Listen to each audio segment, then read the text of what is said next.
नमस्ते। म फेरि आइसकेको छु। आज म हिटको न्युमेरिकल प्रब्लमको सोलुसनको लागि आवश्यक पर्ने फर्मुलाहरू र त्यसमा एसोसिएटेड भएका कन्सेप्टहरूको थोरै रिभिजन गर्नको लागि उपस्थित भएको छु भने अर्को भिडियोमा मैले त्यही फर्मुलाहरूलाई युज गरेर एससी बेस्ड मोडलमा रहेर मैले चाहिँ सोलुसनहरू प्रब्लम्सको सोलुसनहरू गर्नेतर्फ अर्को भिडियो बनाउने छु र मैले तपाईहरुलाई अहिलेसम्म दिएका युट्युब भिडियोहरुबाट विभिन्न टपिकका युट्युब भिडियोहरुबाट तपाईहरुले पक्कै पनि केही एससी बेस्ड रेफरेन्स मटेरियल पाउनु भएको छ र तपाईहरुलाई केही त्यसमा प्रब्लमहरु अथवा कुनै टपिकसँग सम्बन्धित जिज्ञासाहरु भए कमेन्ट बक्समा कमेन्ट लेख्नु होला र तपाई जस्तै अध्ययन गर्दै गर्नुभएका अथवा तयारी गर्दै गर्नुभएका साथीहरुलाई शेयर पनि गरिदिनु होला, जसले गर्दाखेरि सबैलाई यसले रेफरेन्सको रूपमा काम गर्न सक्नेछ। र अब म तपाईहरुलाई हिटको न्युमेरिकल प्रब्लमसँग सम्बन्धित फर्मुलाहरू र त्यससँग सम्बन्धित केही बेसिक कन्सेप्टहरू पनि दिँदै छु है त। अब यहाँ चाहिँ हाम्रो बेसिकली दुईटा टाइपका फर्मुलाहरू हामी युज गर्दै छौं। हुन त कन्भर्सनको जस्तो डिग्री सेल्सियस, डिग्री फरेनहाइट, केल्भिनमा कन्भर्सन गर्ने खालको नि छ, तर जनरली हामीले जनरलाइज गर्दाखेरि मैले आज तपाईहरुलाई दुईटा, एउटा चाहिँ हिट इक्वेसनसँग सम्बन्धित रिलेटेड टु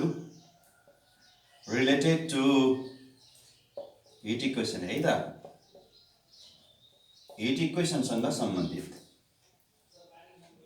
हिट इक्वेसन भनेको तपाईहरुलाई थाहा छ नि, heat equation Q equals to m into s into dt, यससँग सम्बन्धित न्युमेरिकल प्रब्लम्सको सम्बन्धमा म केही कुरा गर्छु है त।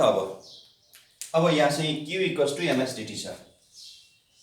Q equals to m into s into dt र यसले चाहिँ हामीलाई Q निकाल्नु पर्यो भने mass into specific heat capacity into change in temperature, त्यसपछि यहाँ अरु तीनटा कुरा दिएर मास निकाल्न अथवा बाँकी दिएर यास निकाल्न अथवा dt निकाल्नलाई सोध्न सक्छ।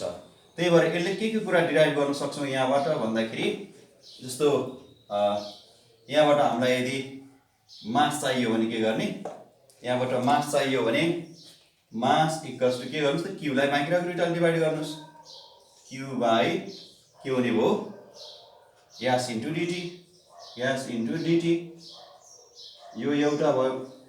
त्यस्तै गरी फेरि तपाईहरुलाई त्यस्तै गरी अर्को चाहिँ यहाँबाट स्पेसिफिक हिट क्यापेसिटी चाहियो, यास चाहियो भने के गर्न सकियो, Q बाइ के हुने भयो, Q by m into dt, Q by m into dt।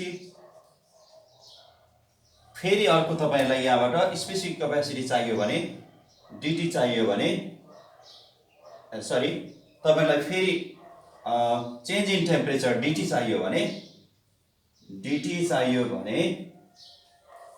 के गर्न सकियो, Q by m into s। यसरी तपाईलाई मास m चाहियो भने अथवा स्पेसिफिक हिट क्यापेसिटी s चाहियो भने अथवा चेन्ज इन टेम्परेचर dt चाहियो भने फर्मुला यहीबाट निकाल्न सक्छौं।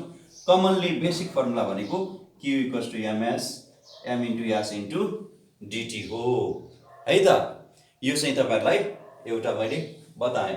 अब यहाँ युनिटको कुरा गर्यो भने कमनली युज गरेको युनिटमा यसलाई चाहिँ हिटको SI unit, quantity of heat, gain or loss चाहिँ केमै हुने भयो, जुलमै हुने भयो। र अब मास चाहिँ यहाँ किलोग्राममै लेखिने भयो। स्पेसिफिक हिट क्यापेसिटी जनरली है, स्पेसिफिक क्यापेसिटी के त, जूल पर केजी पर डिग्री सेल्सियस अथवा जूल स्ल्यास केजी डिग्री पर केजी डिग्री सेल्सियस भयो है त। अब चेन्ज इन टेम्परेचर जनरली तपाईहरुलाई डिग्री सेल्सियसमा दिएको हुन्छ है त। अब यहाँ चाहिँ कहिलेकाहीँ कन्भर्जनमा फेरि कहिलेकाहीँ तपाईहरुलाई के हुन सक्छ त भन्दाखेरि, किलो जुलमा दियो भने 1 किलो जुल इक्वल्स टु के हुन्छ त 1000 जुल हुन्छ है त। 1 किलो जुल इक्वल्स टु के हुने भयो 1000 जुल हुन्छ। एउटा जान्नुस् है। अर्को पनि तपाईहरुले सम्झिन पर्ने के छ त भन्दा, जस्तो specific heat capacity of water, commonly हजुरले सम्झिराख्नु पर्ने स्पेसिफिक हिट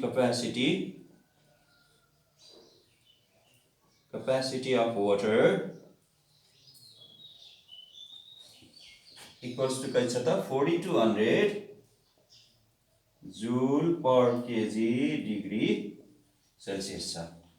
तपाईहरुलाई स्पेसिफिक क्यापासिटी निकाल्नु छ भने तपाईहरुले गिवन इन्फर्मेसनबाट क्याल्कुलेसनबाटै निकाल्नु पर्ने हुन्छ है त। फेरि अब चाहिँ यो बेसिक नलेजको लागि मात्र मैले दिएँ। त्यस्तै गरी अर्को कुरा सम्झनुस्, क्यालोरीमा दियो भने कहिलेकाहीँ क्यालोरी र जुलको रिलेसन हजुरलाई थाहा छ। क्यालोरी र जुलको रिलेसन के छ त भन्दाखेरि 1 क्यालोरी इक्वल्स टु कति हुन्छ त 4.2 जुल्स। यो पनि सम्झिनु पर्यो। त्यस्तै गरी अब अर्को एउटा कुरा पनि सम्झिराखौँ तपाईहरुलाई वाटरको है त मास कहिलेकाहीँ लिटरमा दियो भने वाटरको 4 डिग्री सेल्सियसको के गर्ने त भन्ने बेलामा त्यो पनि सम्झौँ है त। जस्तो at 4 degree Celsius the mass of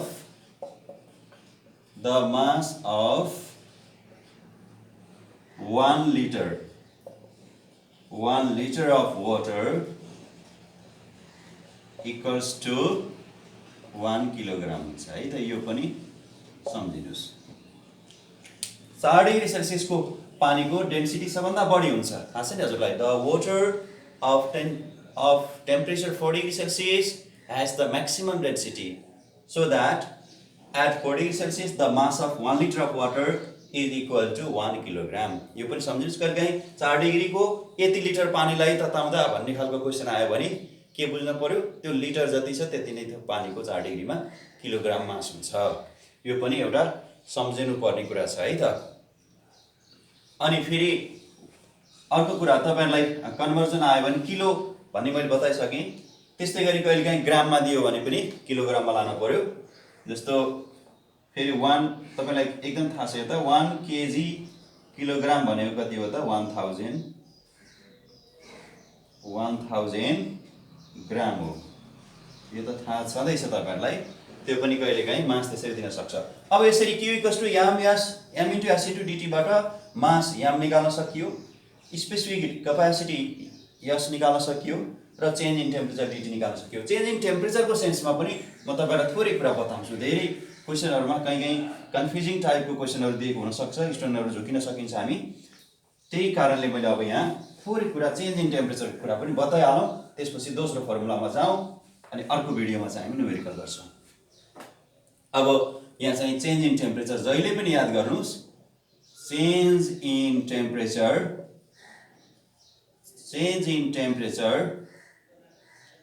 dt है त। मैले सर्टकटमा लेखेँ टेम्परेचर dt। यो जहिले पनि कसरी निकाल्नुस् त भन्दाखेरि यो जहिले पनि higher temperature minus lower temperature गर्नु होला। Higher temperature minus lower temperature गर्नु होला है त। अब मैले यसको लागि किन दिएको त भन्दाखेरि यसको पनि एउटा आइडिया यहाँ हेरिहालौँ है त। किन यस्तो गर्नुपर्छ त भन्दाखेरि higher temperature minus lower temperature गर्नुको अर्थ जस्तो हामीले त Q इक्वल्स टु msdt त दुईटै हिट गेनको लागि अथवा लसको लागि दुईटै लागि गर्न सकिन्छ। हिट गेनको लागि पनि हिट लसको लागि पनि गर्न सकिन्छ। जस्तो कुनै सब्स्टेन्सको मास m छ, स्पेसिफिक क्यापासिटी s छ र सुरुको टेम्परेचर T1 छ। हेर्नुस् है, यसको टेम्परेचर T1 छ। अब यसलाई मानौँ, यसलाई हामीले when it is heated, यसलाई यदि हामीले हिटेड गर्यो भने यसको टेम्परेचर कति पुग्छ बढेर T2 हुन्छ। अब यसलाई यदि कुल गरियो भने फेरि के हुन्छ, यसलाई कुल गरियो भने इफ इट इज कुल, यसलाई कुल गरियो भने के हुन्छ, अब यसको यो बेलाको टेम्परेचर अब हिटेडको कन्डिसनमा हेरौँ त।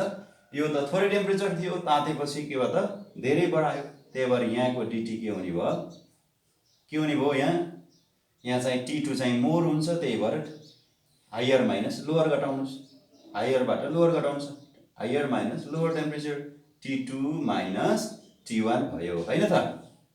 यहाँको dt भनेको यति आयो, dt भनेको यति आयो। अब यहाँ कुल भएको कन्डिसन छ भने अब यसलाई बिर्सिनुस्। अब कुल भएको छ भने टेम्परेचर मानौँ यता T2 छ।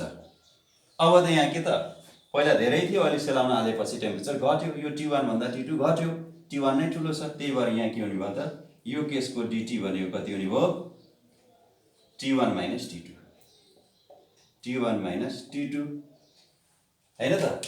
अब मानौ यो टेम्परेचर चाहिँ पहिला कति थियो, यो 20 डिग्री सेल्सियस थियो एक्जाम्पल है, एक्जाम्पल यो चाहिँ 20 डिग्री सेल्सियस थियो, अहिले यहाँ कति पुग्यो, यहाँ पुग्यो 38 डिग्री सेल्सियस मानौ। कति भयो त dt, यहाँ dt भनेको कति आयो त 38 - 20, यहाँ 18 डिग्री भयो मानौ। अब फेरि 20 डिग्रीबाट कुल गर्दै गर्दै गर्दै गर्दै ल्याएर -10 सम्म पुगेछ ल। हेरौ है, अब चेन्ज इन टेम्परेचर त के भयो त, इनिसियल मान्यो भने 20 थियो, फाइनल -10 मा पुग्यो। यहाँ dt कति हुने भयो त, dt भनेको जहिले नि higher minus lower, 20 degree Celsius minus -10 degree minus -10 degree Celsius equals to 20 + 10 30 degree. ए यहाँबाट हामी कन्फ्युजन हटाउन सक्छौँ कि डिफ्रेन्स हेर्ने हो, कति ग्याप भयो त यो 20 बाट कतिमा झर्यो त -10 सम्म झर्यो। यसरी यहाँ डिफ्रेन्स चाहिँ 30 भयो, 20 बाट हैन, यो 0 थियो होला, 20 बाट कतिसम्म गयो त -10 सम्म गयो, डिफ्रेन्स त यति भयो। त्यही भएर तपाईहरुले dt भनेको जहिले पनि higher temperature minus lower, initial र फाइनल कति छ भन्ने ख्याल गर्नु, त्यसपछि कहीं बढ्दैछ भने फाइनल माइनस इनिसियल हुने रहेछ, घटेको रहेछ अथवा कुलिङ भएको रहेछ भने इनिसियल माइनस फाइनल हुने रहेछ। यसरी हजुरले यसलाई पनि ख्याल गर्नु होला। अब यसपछि हामी दोस्रो टाइपको प्रिन्सिपल अफ क्यालोरीमेट्रीसँग सम्बन्धित क्वेशनको न्युमेरिकल पोर्सनको कन्सेप्ट हामी लिन्छौँ है त। अब 2 नम्बरमा related to the principle of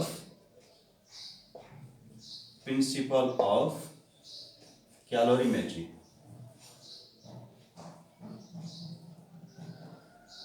principal of calorimetry सँग सम्बन्धित न्युमेरिकलको कन्सेप्टको कुरा गर्छौं। प्रिन्सिपल अफ क्यालोरीमेट्रीले के भन्छ त भन्दाखेरि, if there is no loss of heat in the surrounding or to the surrounding, if two objects of different temperature or different thermal conditions are kept in contact with each other, then heat lost from the body of higher temperature or simply heat lost from the hotter body is equal to the heat gained by the body of lower temperature or the heat gained by the colder body, and the exchange of heat continues until they maintain the equilibrium or same temperature or final temperature। अथवा कुनै पनि दुईटा different temperature भएका अथवा हटर body र colder body, or simply भन्दाखेरि high temperature भएको बडीलाई लो टेम्परेचर भएको बडीसँग कन्ट्याक्टमा राख्दाखेरि हाई टेम्परेचर भएको बडीबाट लो टेम्परेचर भएको बडी अथवा मोर हिट भएकोबाट लेस हिट भन्न पनि सक्छौँ अनदर वेमा, तर हामी एक्ज्याक्टली भन्दाखेरि हायर टेम्परेचर भएको बडीबाट लोअर टेम्परेचर बडी भएको बडीमा हिट फ्लो हुन सुरु गर्छ। कति बेलासम्म, जति बेलासम्म तिनीहरूले दुईटैले एउटा बराबर फाइनल टेम्परेचर मेन्टेन गर्दैनन् त्यतिन्जेलसम्म हिट फ्लो भइराख्छ भनेर प्रिन्सिपल अफ क्यालोरीमेट्रीले भन्छ। हामीलाई हाम्रो बुकमा चाहिँ प्रिन्सिपल अफ क्यालोरीमेट्रीसँग सम्बन्धित न्युमेरिकल प्रब्लमहरुको पनि एक्सरसाइज राखेको कारणले यो क्वेशनमा पनि आयो भने अथवा यो क्वेशनको सल्युसनको लागि के गर्ने भनेर मैले एउटा फर्मुलाको यहाँ चाहिँ कन्सेप्ट दिँदैछु है त।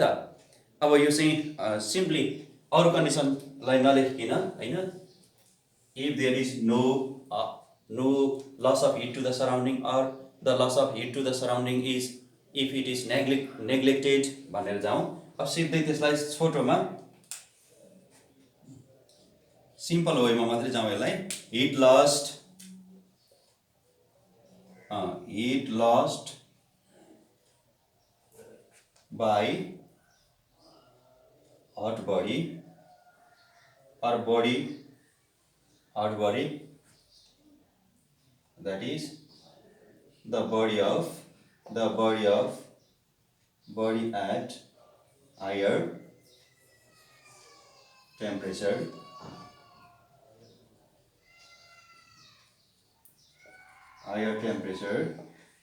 equals to heat gained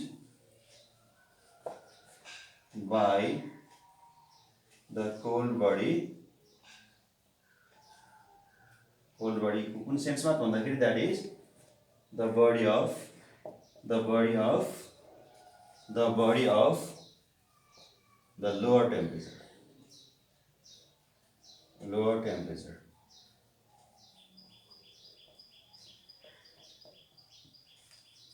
अब तपाईहरुलाई यो किन भयो होला त भन्दाखेरि हामीसँग एउटा प्रिन्सिपल छ नि त, energy can neither be created nor be destroyed but it always changes from one form to another. Principal of conservation of energy पढाएको छौं नि, त्यही भएर यो कहीं न कहीं ट्रान्सफर्म भएर गइरहेको छ कि हट बडी अथवा हायर टेम्परेचर भएको बडीमा भएको हिट चाहिँ लोअर टेम्परेचर भएको बडीतिर के त ट्रान्सफर्म भएर गइरहेछ, त्यही भएर यो प्रिन्सिपल अफ क्यालोरीमेट्री पोसिबल भएको। र अर्को कुरा पनि सधैँ तपाईहरुले सम्झिनुस्, जहिले पनि जस्तो प्रेसर पनि हाई प्रेसर रिजनबाट लो प्रेसर रिजनमा लिक्विड पनि फ्लो हुन्छ, त्यस्तै एयर पनि हायर प्रेसर रिजनबाट लोअर प्रेसर रिजनमा फ्लो हुन्छ, त्यस्तै गरी हिट पनि ब्लो हुन्छ एयर भनौं, र त्यस्तै गरी हिट पनि के हुन्छ त हायर टेम्परेचर रिजनबाट लोअर टेम्परेचर रिजनमा फ्लो हुन्छ, ट्रान्सफर्म हुन्छ। यसरी चाहिँ सम्झिनु पर्यो। अब यसलाई सिम्पली एकदम सिम्पली हेर्यो भने के भयो त, simply heat lost equals to यो कन्डिसनमा है equals to heat gained, heat lost by hot body equals to heat gained by cold body. अब यसलाई पनि छोटो गरेर मैले एउटा इक्जाम्पलको रूपमा इलस्ट्रेटिभ रूपमा मैले तपाईहरुलाई बताउँछु है त, फर्मुलाको लागि मात्रै अहिले चाहिँ त्यति मात्रै गर्दैछु मैले। अब यहाँ चाहिँ एउटा चाहिँ यो चाहिँ हट बडी भनौँ, यसलाई चाहिँ हट बडी हटर बडी है। अब यहाँ चाहिँ अर्को ल्याउँ, यसको मास चाहिँ m1 छ र स्पेसिफिक क्यापेसिटी s1 छ र यसको इनिशियल टेम्परेचर t1 छ, यो a भन्ने बडी रहेछ ल। अब त्यस्तै गरी यहाँ b भन्ने बडी रहेछ ल, यो चाहिँ कोल्डर बडी। अब तपाईहरुले एउटा कुरा के याद गर्नुस्, मैले हटर भनेको ह्याभिङ द हायर टेम्परेचर भन्ने सेन्समा, त्यस्तै कोल्डरलाई ह्याभिङ द लोअर टेम्परेचर भन्ने सेन्समा। यसको चाहिँ मास चाहिँ कति छ, m2 छ, स्पेसिफिक क्यापेसिटी s2 छ र यसको इनिशियल टेम्परेचरलाई t2 मानौँ है त। अब यी दुईटालाई के गरिएको छ त, कन्ट्याक्टमा राखिएको छ। यी दुईटालाई अब केमा राखिएको छ, एकै ठाउँमा कन्ट्याक्टमा राखिएको छ, in contact with each other, thermal contact भनौँ न राखिदिएको छ। यी दुईटालाई कन्ट्याक्टमा राखेपछि यहाँ के हुन्छ त, यसले एउटा टेम्परेचर गेन गर्छ। अहिले भर्खर पढेछौँ नि, heat flows from higher temperature region to colder temperature region, यसले चाहिँ अब हिट गेन गर्दैछ। कति बेलासम्म गेन गर्छ, जति बेलासम्म हिट फ्लो हुन्छ। कति बेलासम्म हिट फ्लो हुन्छ, जति बेलासम्म तिनीहरूले इक्वल टेम्परेचर मेन्टेन गर्दैनन्। तपाईहरुलाई इजिली थाहा छ, तातो पानीमा चिसो पानी मिसाइदियो भने न त्यो पहिला जति तातो रहन्छ, पहिला तातो पानीको जति टेम्परेचर रहँदैन त्योभन्दा केही कम हुन्छ भने चिसो पानी जुन मिसाइयो त्यो चिसो पानीको टेम्परेचर भन्दा अहिले मिक्सरको टेम्परेचर बढेको हुन्छ है त। कतिले बढ्छ र कस्तो हुन्छ भन्ने कुरा तिनीहरूको मास कति छ, इनिशियल टेम्परेचर कति छ, स्पेसिफिक क्यापेसिटी के छ, यदि दुईटा डिफ्रेन्ट खालका लिक्विडहरू हुन् भने अथवा डिफ्रेन्ट टाइपका सब्स्टेन्सेसहरू हुन् भने तिनीहरूको स्पेसिफिक क्यापेसिटी, मास र इनिशियल टेम्परेचर तीनटै कुरामा डिपेन्ड गर्यो है त। अब यसको फाइनल टेम्परेचर कति मानौँ, final temperature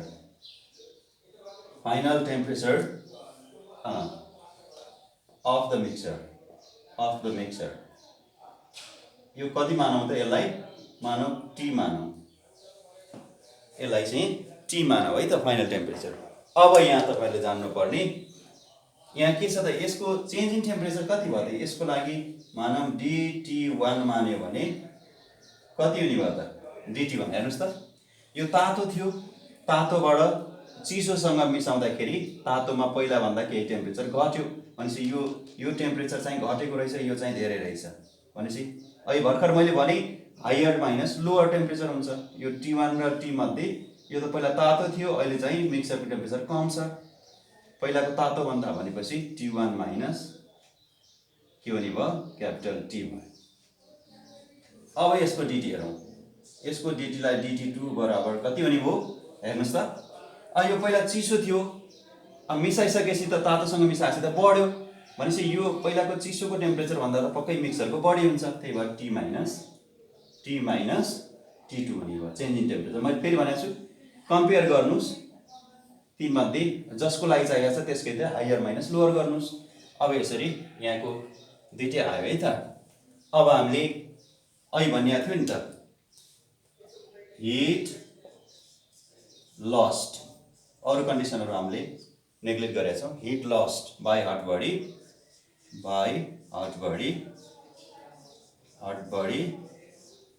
equals to heat gained by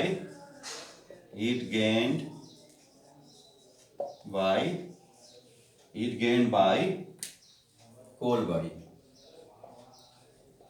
body है त अथवा or के हुने भयो त यहाँ के गरौँ त भन्दाखेरि or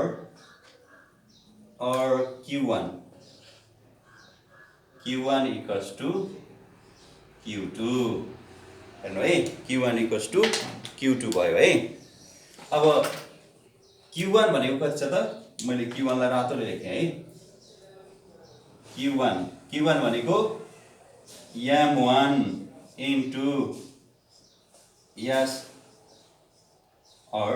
S1 into DT1 equals to अब यता के हुने भयो त M2 into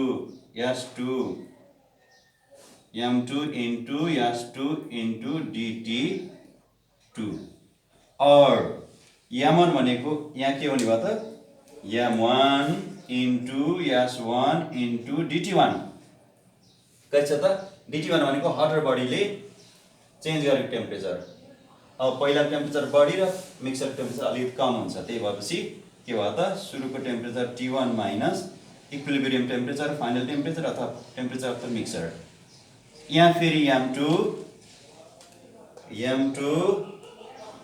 into S2 अब कोल्डर बडीले आफू केही तातोसँग मिसाएपछि केही बढेर बनाएको फाइनल टेम्परेचर कोल्डर बडी समेत मिसिँदाखेरि भनेपछि यो के भयो त पहिलाको भन्दा अलिकति तातो मिक्सर टेम्परेचर अलिकति पहिला कोल्डको भन्दा बढी छ भनेपछि T माइनस